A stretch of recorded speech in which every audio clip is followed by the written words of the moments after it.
Good morning class fifth. हम EVS में chapter number 3 study कर रहे थे ऑर्गन सिस्टम।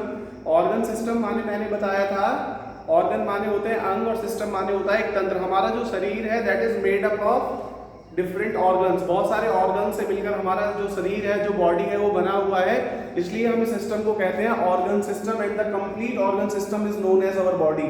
और पूरे ऑर्गन सिस्टम को मिलाकर क्या बन जाती है हमारी बॉडी। तो हमने पढ़ा था स्केलेटल सिस्टम के बारे में, मस्कुलर सिस्टम के बारे में। आज जो हम पढ़ेंगे वो पढ़ेंगे डाइजेस्टिव सिस्टम के बारे में। तो बच्चों डाइजेस्टिव सिस्टम होता क्या है? The digestive system consist of the mouth, food pipe, stomach, liver, pancreas, small intestine, large intestine and anus.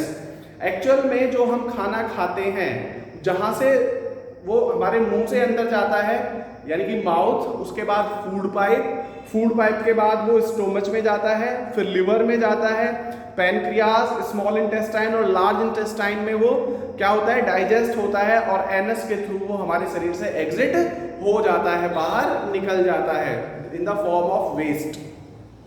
तो ये डाइजेस्टिव सिस्टम है क्या, जिसमें बहुत सारे पार्ट्स होते हैं। कौन कौन से सिस्टम? माउथ हो गया, हमारा फूड पाइप हो गया, पैनक्रियाज हो गए, इंटेस्टाइन हो गई, small intestine, big intestine, pancreas and then anus. इन सब से मिलकर हमारा डाइजेस्टिव सिस्टम, पाचन तंत्र बनता है। पाचन तंत्र जानते हैं? जो खाना हम खाते हैं वो हम क्या करते हैं, उसको डाइजेस्ट करते हैं। डाइजेशन का मतलब क्या होता है? जो हमारे लिए नेसेसरी एलिमेंट्स होते हैं वो हमें फूड से मिलते हैं। तो with the help of these organs we absorb those nutrients. उस पोषण तत्व को हम अपने अंदर ले लेते हैं और जो बाकी जो वेस्ट होता है उसे एनस के थ्रू बाहर एग्जिट कर देते हैं। तो ये पूरा जो सिस्टम है इसे हम डाइजेस्टिव सिस्टम कहते हैं। The digestion of food begins in the mouth. जो भोजन का जो डाइजेशन है वो हमारे मुंह से शुरू हो जाता है पचना। Here food is chewed by teeth and mix with saliva. हमारे मुंह के अंदर क्या होता है, हमने भोजन को चबाते हैं, अच्छे से च्यू किया जाता है। च्यू माने चबाना, CHEW, च्यू माने होता है चबाना। खाने को हम चबाते हैं और क्या मिक्स करते हैं उसके अंदर? सलाइवा। सलाइवा माने हमारा जो थूक होता है वो उसके अंदर प्रॉपर्ली मिक्स हो जाता है। It then goes to the stomach by the food pipe. और फिर हमारे आहार नाल से होता हुआ, फूड पाइप से होता हुआ ये कहाँ चला जाता है? हमारे स्टोमच में, हमारे पेट में चला जाता है। In the stomach the food gate mixed up with the digestive juices. जो भोजन है वो मिलता है किससे? डाइजेस्टिव जूसेस होते हैं, कुछ एसिड्स हमारे अंदर होते हैं, उनसे मिक्सअप होता है। Digestive juice are produced by the walls of the stomach. जो डाइजेस्टिव जूसेस होते हैं वो हमारी जो पेट की जो दीवारें हैं, जो वॉल्स हैं, वो जनरेट करती हैं, प्रोड्यूस करती हैं।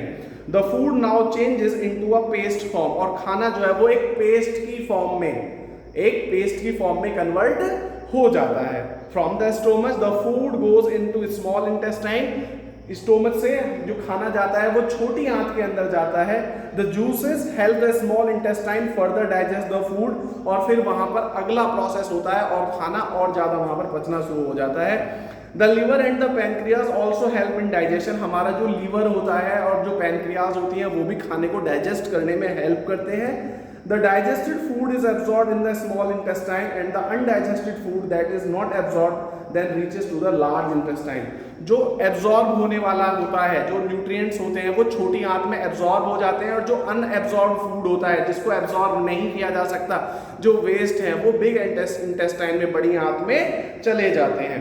This undigested food passes out of the large intestine as fecal matter and is thrown out of the body through the anus. जो अनवेस्टेड है यानी कि जो हमारे पास जो अनडाइजेस्टेड फूड है वो थ्रू कर दिया जाता है, निकाल दिया जाता है लार्ज इंटेस्टाइन द्वारा, और वो एनस के थ्रू शरीर से बाहर हम वेस्ट की फॉर्म में निकाल देते हैं। आगे है रेस्पिरेटरी सिस्टम, श्वसन तंत्र हम इसे बोलते हैं। रेस्पिरेटरी, जो हम ब्रीदिंग कर रहे हैं, that is known as respiratory system. The respiratory system consist of nose, wind pipe and lungs. Respiratory system में क्या क्या हो गया हमारे पास? हमारी नाक हो गई, ये विंड पाइप हो गया, हवा वाला जो रास्ता है, और लंग्स माने हमारे फेफड़े। When we inhale air through the nose, जब हम नाक से सांस अंदर खींचते हैं, इनहेल माने सांस अंदर खींचना, इनहेल माने होता है सांस अंदर खींचना, सांस अंदर खींचना, अंदर खींचना, बच्चों याद रखना। और When we inhale air through the nose, जब हम नाक से हवा खींचते हैं, it goes down our windpipe and finally to our lungs. ये हमारे विंड पाइप से होते हुए हमारे लंग्स माने फेफड़ों तक पहुंच जाती है. The lungs are like two big sponges that hold air. Lungs जो होते हैं वो दो गुब्बारे जैसी संरचना होती है जो क्या करते हैं, हवा को होल्ड करते हैं, रोकते हैं. The inner surface of the lungs has many thin tubes called blood vessels. फेफड़ों के अंदर बहुत छोटी नर्व्स टाइप वेसल्स होती हैं, ब्लड वेसल्स, खून की वाहिकाएं होती हैं. The oxygen that reaches the lungs, और जो ऑक्सीजन लंग्स तक पहुंचती है, goes into these blood vessels, वो उन धमनियों में, रक्त की सिराओं में मिल जाती है. It is then carried to every body part through the pumping of blood by heart, और उसके बाद जो हमारा हार्ट है वो पंप करके उसे शरीर के हर हिस्से तक पहुंचा देता है. Our body use oxygen to burn the food and release energy. हमारा जो शरीर है उसे ऑक्सीजन की जरूरत किस लिए पड़ती है, जिससे वो क्या कर सके, फूड को बर्न कर सके, जो हमारे अंदर जो खाना है उसे पचा सके, एंड रिलीज एनर्जी, और उससे एनर्जी को रिलीज कर सके. At the same time carbon dioxide from the blood enters the lungs and is finally expelled when we exhale. और जो हमारे अंदर फिर कार्बन डाइऑक्साइड बनती है उसको हम क्या करते हैं, वो ब्लड के द्वारा वापस कहाँ जाती है, लंग्स में, हमारे फेफड़ों में आती है. और जब हम एक्सेल करते हैं, EXHALE, एक्सेल माने कहते हैं सांस बाहर निकालना, सांस बाहर निकालना. जब हम सांस बाहर निकालते हैं तो कार्बन डाइऑक्साइड बाहर निकल जाती है. तो ये पूरा रेस्पिरेटरी सिस्टम है.